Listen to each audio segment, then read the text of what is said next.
Hey guys, in this video I'm going to show you how to use the nudge feature on TikTok. It's kind of like the old Facebook poke, just a quick way to get someone's attention in your DMs. So first, open the TikTok app and tap on your inbox at the bottom right. From there, tap on any chat. It doesn't matter which one. For this demo, I'm just going to open a message I've sent to myself. Once you're inside the chat, look toward the bottom of the screen and you'll see a few emoji reactions. One of them is nudge.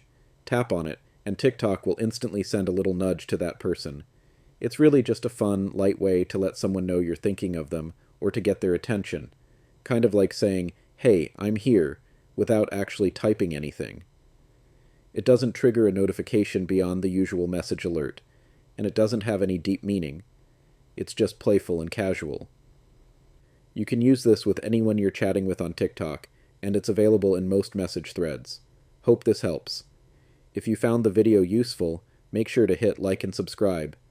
It really helps the channel grow, and if you have any questions, feel free to drop them in the comments below.